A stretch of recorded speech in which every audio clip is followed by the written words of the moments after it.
Welcome to lesson 8.2. In this lesson, we are going to learn a strategy for multiplying a fraction by a whole number. So let's set up our notes page. 8.2, multiply a fraction by a whole number. All right, so this is the skill we're going to be working on today. So for today, we are going to work with this problem. We're going to look at this expression 4 times 2/3. That's the one we're going to look at. And there's two ways we can look at multiplying a fraction by a whole number. Oops, I'm going to fix this up here at the top. I want to make it clear that those are two words. There we go. So the first thing we can mean when we say this, I'm going to skip a line and then do this, that can mean that we're trying to add 2/3, and we're trying to do that 4 times. So that's one thing I can mean when I say 4 times 2/3. So that could be like if I was going to draw it, I'm going to skip a line and then I'm going to box 2 lines. There's 1, 2, 3, 4. And I'm going to say I want to do 2/3 and I want to do it 4 times. So I'm going to cut these into thirds.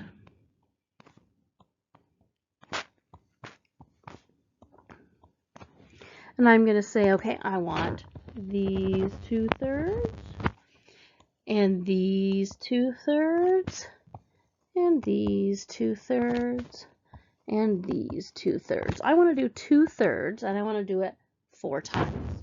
So that'd be like 2/3 plus 2/3 plus 2/3 plus 2/3. Right, so if I did that, if I added up all those 2/3, that would give me, well, I'm working with thirds, and I would have 2, 4, 6, 8/3. So that would give me 8/3.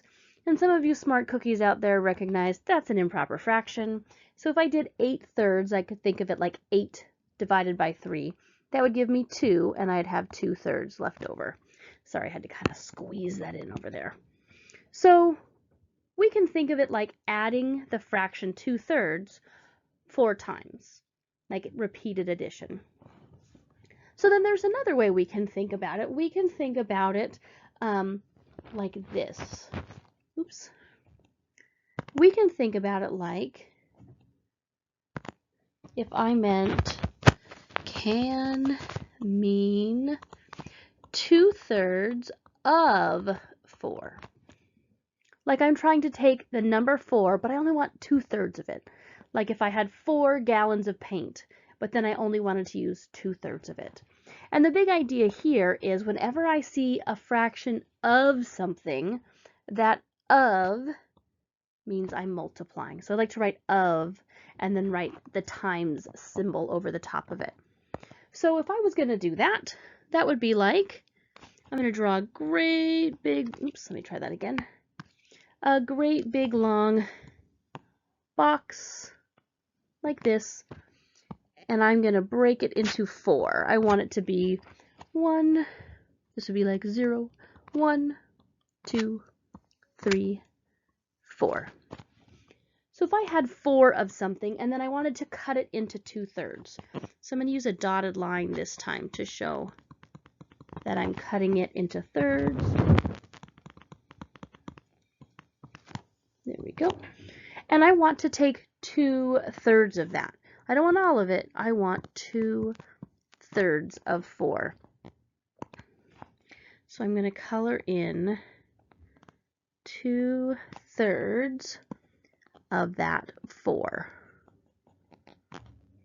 I'm not taking all of 4. I'm taking 2/3. So then I could go back and count how many total pieces I have. I have 1, 2, 3, 4, 5, 6, 7, 8. I have 8 pieces, and they are all thirds. Again, I've got 8/3, and I can divide it. 8 divided by 3 is 2, and then I have 2 of those thirds left over. So that's the big idea that I have so far.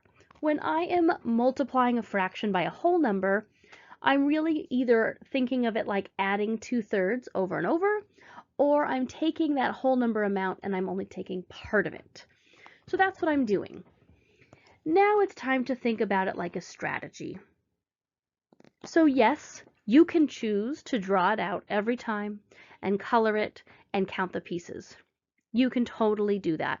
In fact, if you don't understand what's happening, that's a great place to start to make sure you really understand it. But as we practice, this becomes impractical. If I'm trying to take 2/3 of 75, that's an unreasonable strategy. So I need an algorithm. I need a strategy that I can use, especially as I move into bigger numbers. So here's the strategy.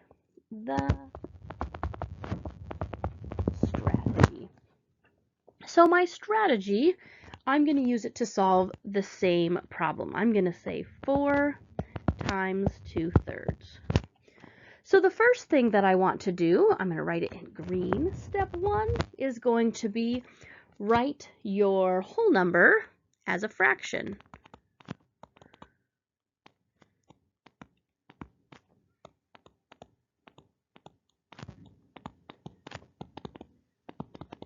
So that's the first step. So let's do that now. If I write my whole number as a fraction, instead of writing 4, I'm going to write it as 4 over 1.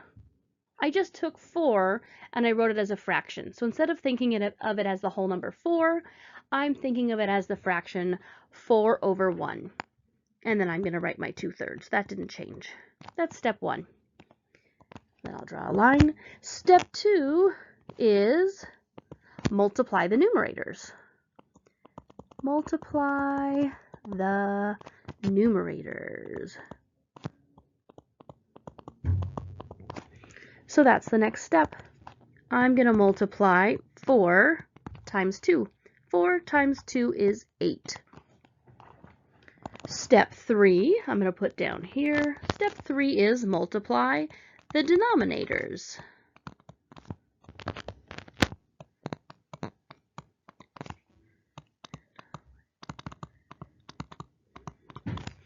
All right, so let's do that. 1 times 3 is 3. And then step 4 is, oops, let me write that in the middle. Step 4 is to write it as a proper, actually, let me think about a different way to say that. Step 4, let's just call that simplify. When you simplify, you write it in the simplest form. Or write it as a proper fraction. Maybe that's what I should say. We can write it that way. Write as a proper or mixed number fraction. That's what I should have written. Thanks for being patient with me. So that's the big idea. First, write your whole number. Let's pick red. Write your whole number as a fraction. And then we did that right here. Write your whole number as a fraction. Step 2, multiply your numerators.